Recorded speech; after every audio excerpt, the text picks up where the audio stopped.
Super Mario Brothers is what I've heard people, perhaps a bit optimistically, I feel, describe as the first movie in the NCU, the Nintendo Cinematic Universe. It's written by Matthew Fogel, with Aaron Horvath, Michael Jelenic, and Pierre Leduc sharing directorial duties. And a who's who cast filling it out, as I'm sure you imagine, with Chris Pratt, Charlie Day, Anya Taylor-Joy, Jack Black, Seth Rogen, and Keegan-Michael Key leading the procession.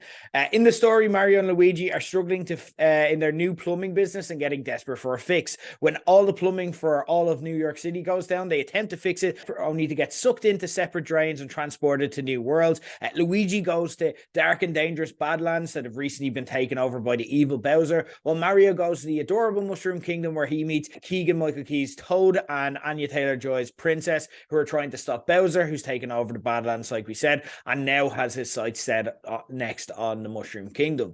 Along the way, they weave in the likes of Donkey Kong, played by Seth Rogen, and then they've got references to the likes of Mario Kart, and everything within kind of there's a cameo, but crucially not an appearance from Yoshi, who I'm presuming they're keeping for the sequel. And again, they get their money's worth from the Nintendo licensing, don't worry. Though obviously this is nothing like The Last of Us. It's about as far removed as you can get while still remaining within somehow the same genre. We learned from that about what we want from a video game adaptation, and obviously what we don't want from from many years of failed video games adaptations, including failed Super Mario Brothers adaptations past. We know that we wanted to feel like the video game as opposed to the ill-fated Netflix adaptation of Resident Evil starring the late Lance Reddick that came out last year. But we also want them to use the medium to give us what we feel is a fresh take to kind of satiate the hardcore fan base as well. This looks and feels like a remade modern Mario game. It often cuts into sequences that directly throw back to the game, which works and doesn't come across as try-hard and corny like when it was done in Doom, as they kind of riff off the ridiculousness of it all. You very much feel at home, and kind of, if you'd have told me that they're going to kind of have almost two-dimensional sequences of the guy of the characters like playing parts of the game, I probably wouldn't have been a fan going in, but I did enjoy it in there. I loved also hearing the iconic soundtrack of it go orchestral. So the Mario tunes that you know and love are here, but also some of the other tracks they use lack imagination. For example, I'm sick of movies having sequences using the likes of Thunderstruck or Holding Out for a Hero. And look, this is ultimately trying to be a kid's movie. It's not like kids are crying out for the likes of Bonnie Tyler, AC/DC, Aha. You could have got a bit creative here. The voice acting has come under fire since the trailer was released, when it was shown that Chris Pratt wasn't using Mario's unforgettable "It's a me" voice. Pratt and Charlie Day, though, for me, as Mario and Luigi, were both fine. And I think I would have been distracted if they had gone full "It's a me" throughout the movie. I think what they explained it away early on, like why they're talking as they are, and you kind of forget that they're there. And anytime you remember, particularly with Charlie Day as Luigi, it's a positive.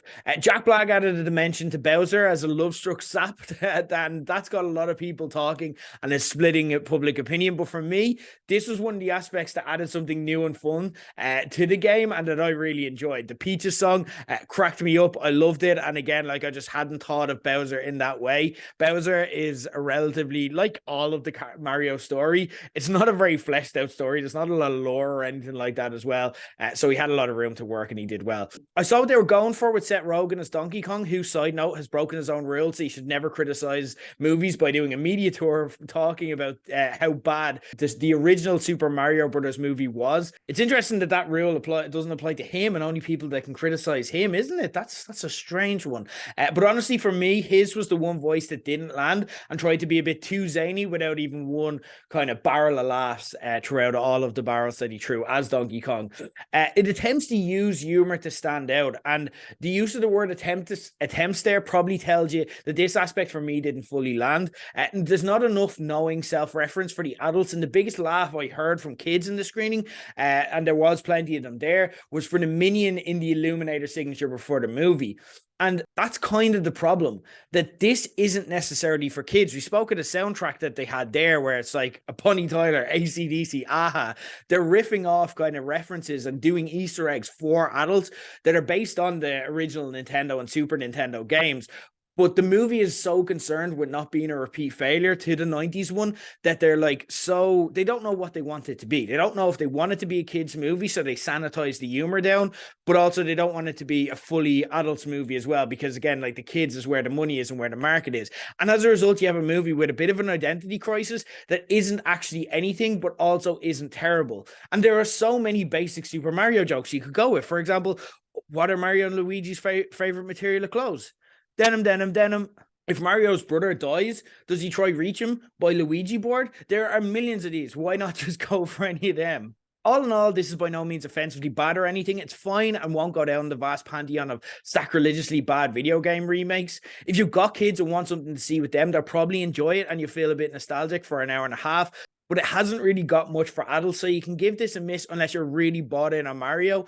As a potential franchise, as a Kickstarter for the NCU, like I said, when it got put side by side with the Minions, that really showed where the money is as far as the future market of kids go. So I don't think this is going to be the start of an amazing new franchise. Maybe they'll try it again. I don't see it being popular. I don't see it getting great week on week standout reviews because I don't think word of mouth is going to travel. I might be open to be surprised there, but for me, Super Mario's, it was a fine movie, but it's probably game over for the franchise.